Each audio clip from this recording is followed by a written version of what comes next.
Hey kids, welcome back to Space Haven. This is the final episode of this playthrough. I'm going to do a little bit of review of the game itself. So we're just going to pick up where I ended off. We are about to find the very last crew member casket on the very last salvage in the very last sector. If I go to the sector map, this is the only salvage left. So this is the last possible crew member that we are going to rescue. And I say possible because there is still a probability that they will be dead. And we have Kaylee. Kaylee is the final crew member that has joined our ragtag fugitive fleet of refugees on this quest, this game. So let's bring up our entire fleet here. Since our last regular episode, not the last episode with all the pirate battles, but the last episode previous, when I was in the sector over here, I have picked up, let me see here, in order, or in no particular order, but in order that I have them on my list. John, we're going to undraft you. Okay, we have Katrina. Katrina was charming. She was a teacher, and she has become charming.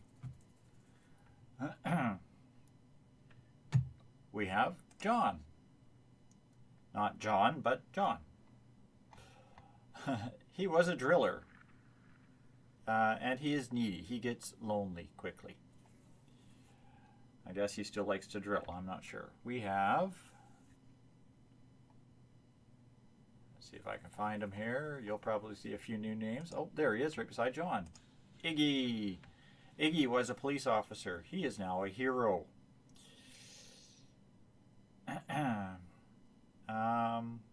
Also very good surrender rates on him. Then we have Adriana. She was a firefighter and she has become confident. Low surrender needs, and is also immune to people being mean to her.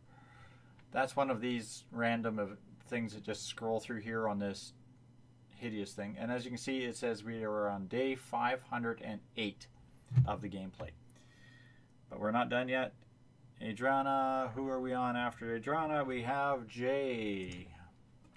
Jay was a firefighter, and he is also peace-loving.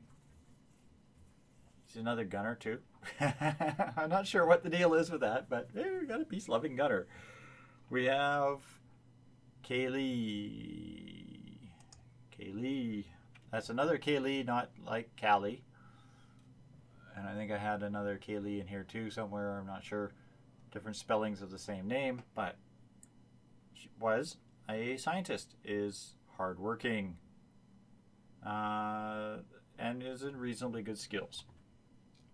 Where are we on? Sonny. Sonny, I believe you saw me pick Sonny. Oops. Pick Sonny up during the pirate battle. I'm not sure if I cut that in or out. Sonny. There we go. Is a psychopath. Oh, I've been looking for a psychopath. Yeah, they don't feel bad about anything. You tell them to go and assassinate somebody. Some of these people, if you tell them to assassinate or to just go kill a prisoner or kill a pirate prisoner, they won't do it. Sonny will, which is great. Cool. Was an engineer. And final person that we have is Eugene. Eugene, who is was a firefighter, another firefighter, and is a gourmand. I wish these firefighters would actually learn how to fight fires on this ship,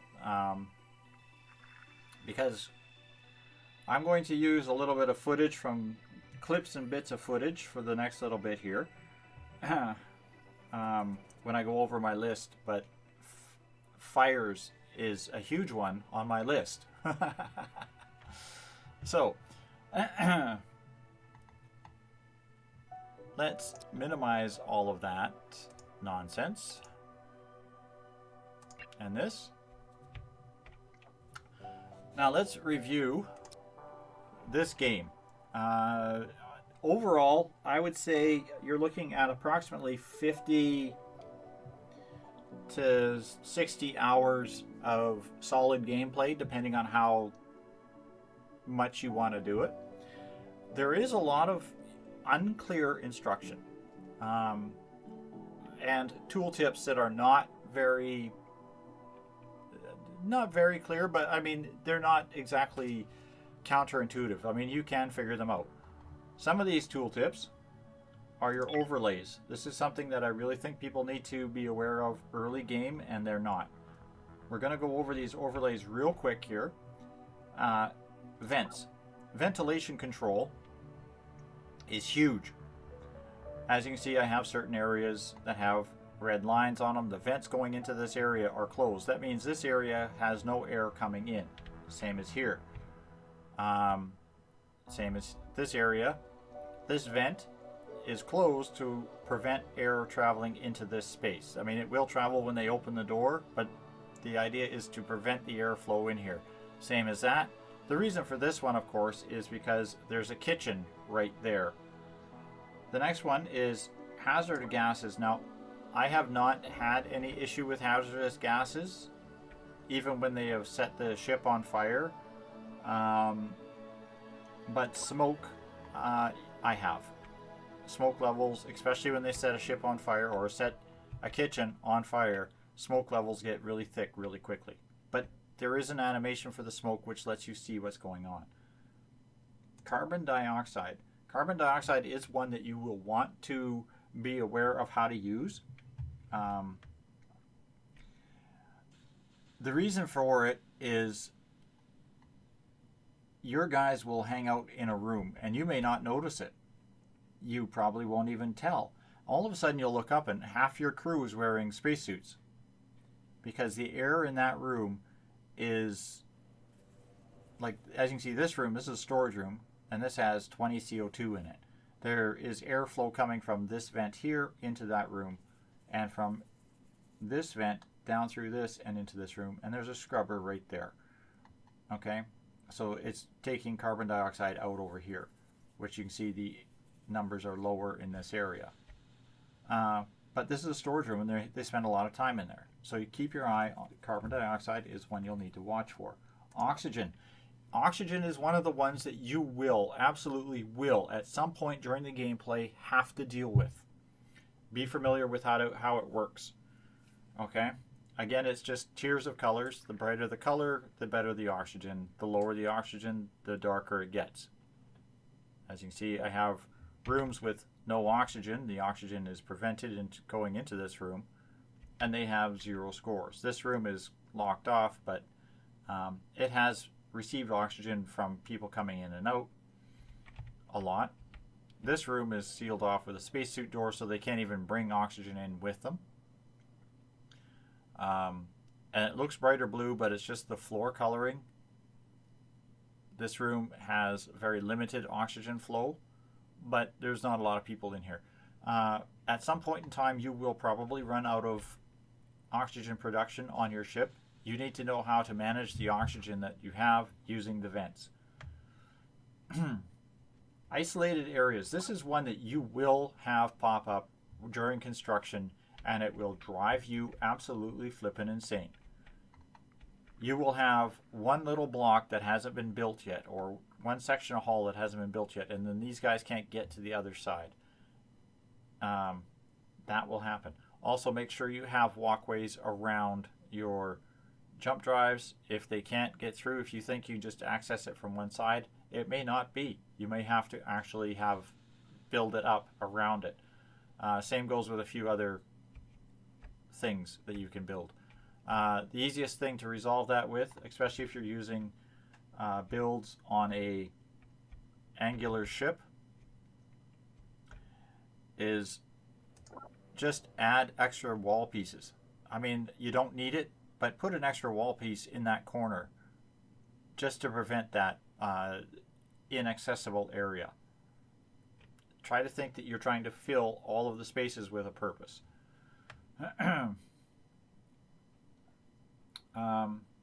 Available jobs. This is one that is a very useful tooltip, especially when you are trying to figure out why the idiots won't do something.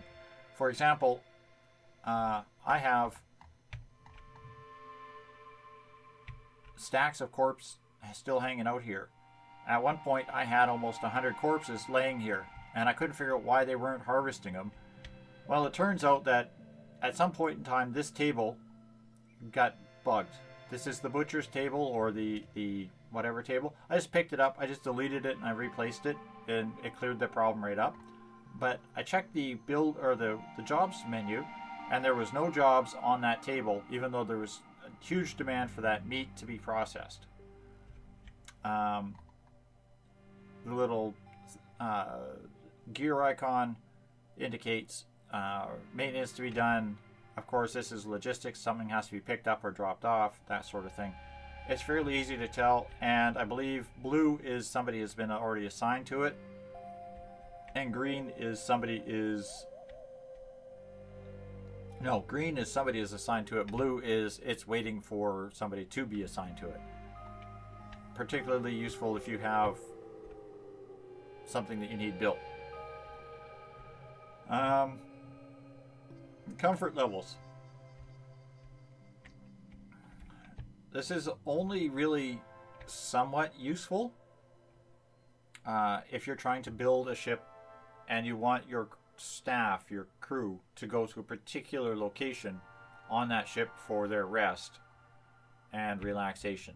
I have yet to actually get it to very positive at all. I can get it neutral and I can get it slightly positive. I'm kind of hoping that they will give us access to some of the decorative blocks, like some of these desks, and see if I can find some more of them. There's a bunch of random decorative blocks. Desks are one of them. There's some tables, there's some workbenches, the lockers, these little computery things that serve no purpose. They're like this little pressure tank. They're completely decorative, but maybe they might actually come into play down the road. Who knows? Temperature. This one, you'll probably need to watch it only if you have an issue with somebody complaining that they're too cold or too hot. For the most part, temperature is not something you're going to worry about if you lay out your temperature control devices correctly. These thermal regulators, if you lay those out correctly, you should have no issues with your temperature whatsoever. As a general rule, when I was building, I would put them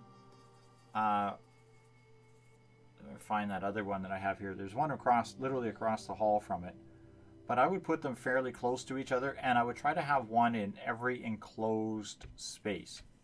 So I build a room like this, I have in here somewhere a temperature regulator, just to help keep this room warm. Because if you close the vents on those doors, then that temperature is trapped in that room and it won't heat outside. Things to keep in mind. And finally, the power grid. Power is one of those things that you have to understand almost right from the beginning.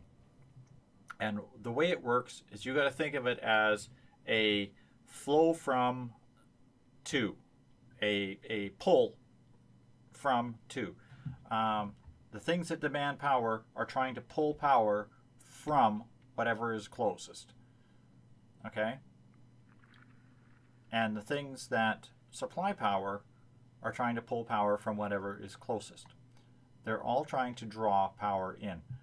You can put your links in, if you bring up your links, you can adjust your links so that they are one way, that sort of thing. But if you're going to go with solar, and this is something I think I mentioned on a previous episode, if you're going to go with solar for a lot of your power, I suggest you do it. However, you got to remember, put your generators in the sequence so that your generators feed in behind the solar. So like the solar is between your generators and your device that is drawing power. The reason for that is it will pull the energy out of the solars until it reaches the cap. So it will say this machine will pull out of this solar panel. This machine will pull out of this solar panel all 50 units of power that it produces. This machine says, oh, I need 150 units, for example. Then it will draw another 50 units from the solar panel that is linked to that panel. And then it'll draw from this panel. And then it'll draw from the generator. So it will pull further back down the line until it has reached the point where it can't draw power anymore. Links should always be done as much as you can. Try and have redundancies because they do break down. Also, near weapon systems, you will want to have these power capacitors. They're only one square. They don't take up any space. You can put them side by side, and they will supply power in one square around them. So you can put them literally right next to your devices that pull power, and then it's like giving that device a capacitor bank to draw from.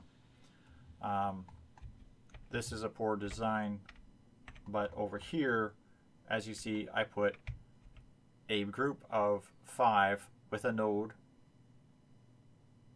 right next to the weapons and shield systems, so that when these things draw power, they're pulling it immediately from this and then from the power grid. It's the field of influence around the device that it draws from. That's the overlays. That's the whole thing. Now, I want to go over some of the things that I have issue with. And here I'm going to clip out to some of the clips that I have taken. First one is shuttle loops. When doing trades, your shuttles will, for no reason whatsoever, pick up and just start looping back and forth, back and forth, back and forth. I don't have a clip for this other complaint of mine, and that is that the units will work themselves to death.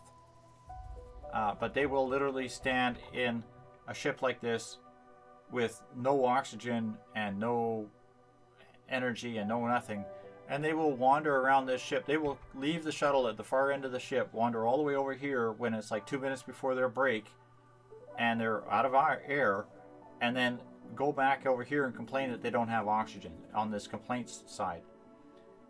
And then they will complain that they can't rest because they have a 5 or half hour shuttle flight from there to here. It's it's irritating. Sometimes during building, you will find units will completely ignore build orders. I had that on I don't have a clip for this bit, but I had that on a build over here on one of my ships, and they ignored it. Sometimes your guys will go for random walks, or your craft will fly off into space without reason. And other times, you will encounter shuttles, well, often, you will encounter shuttles that disappear when you are loaded at a dock that isn't a airlock. It can make it rather difficult to find them. Door locks. This is one that I had a discussion with the dev on the Discord about, and he said that this is not a problem. So I'm going to demonstrate this one right now. I'm going to lock that door. I'm going to lock this door. And I'm going to lock this door that Kaylee's going through here as soon as I get access to it. Okay? Now all those doors are locked. Now I should be able to unlock them.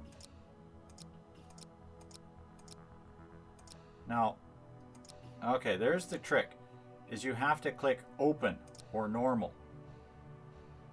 Okay, it's not click this, it's click open or normal. So that's how it works. Okay. If you have them locked and you can't unlock them, your guys have to manually do it, and they will literally walk the longest route possible to get into it. Okay, so I figured that out. So it's not a problem, it's not a bug. So my apologies, as you can hear it. I am not all-knowing. My apologies to the deaf. I was mistaken. The next issue I have is, this is not a game-breaking issue. I think it's actually very useful because it forces you to continue forward. But it's the demand for water. The water consumption demand pushes you to go. You can't linger. You can't sit back. You can't just relax. You can't enjoy yourself. You can't do anything like that. You must push, push, push to go.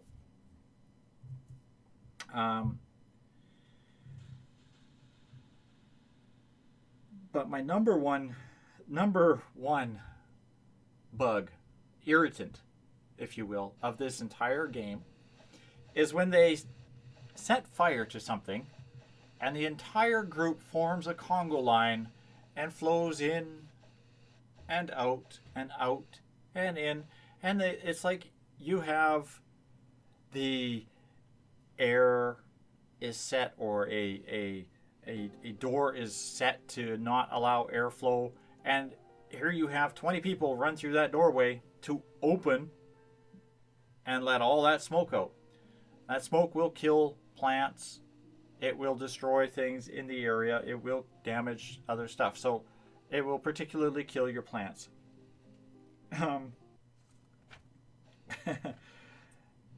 That and the combination of the constantly setting fire to the kitchens. I don't know. Like, I've watched kitchens with nobody using them degrade and catch fire. So there is something in the mechanics of the kitchen themselves that creates fires. That issue has to be addressed. But other than that, the only other thing that's not good about this game is there is no end goal. At this point, there is nothing. There is no end of game. There's no,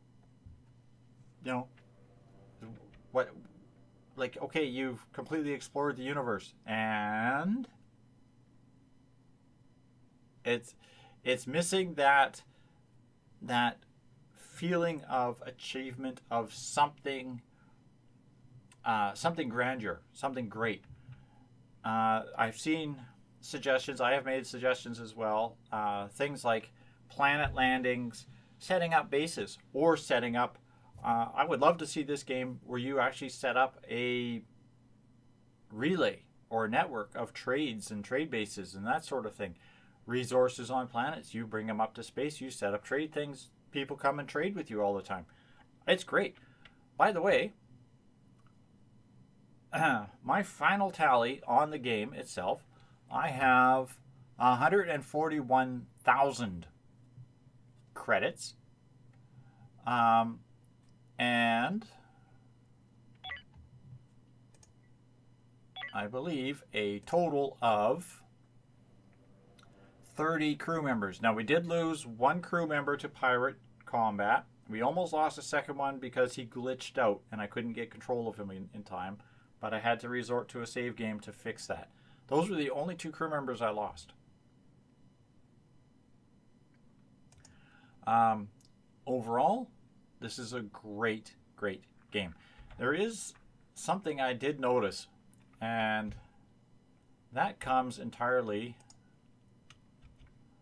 if you try to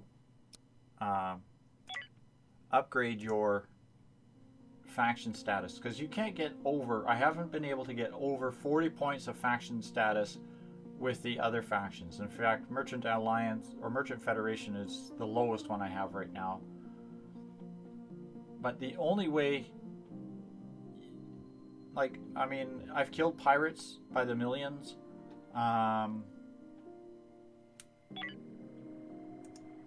The only other option, let's see if I can get this guy to respond to hails, is to negotiate.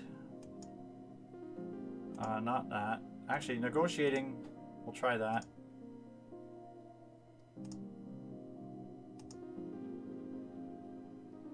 One more. Okay, offer. Small gifts or big gifts. There it is. Now, having a look at the amount of money I have, a small gift, I would say, yeah, a couple of things of fuel, some blocks, maybe some food, no problem. Small gift. 23,493 credits and 10 hyperfuel. And that doesn't even, that just brings my relationship up 4 points. 12 points would be 66,000 credits and 22 fuel. Honestly, they're not worth that to me. I would rather shoot them on sight and take everything that they have and harvest everything that they have than to do that.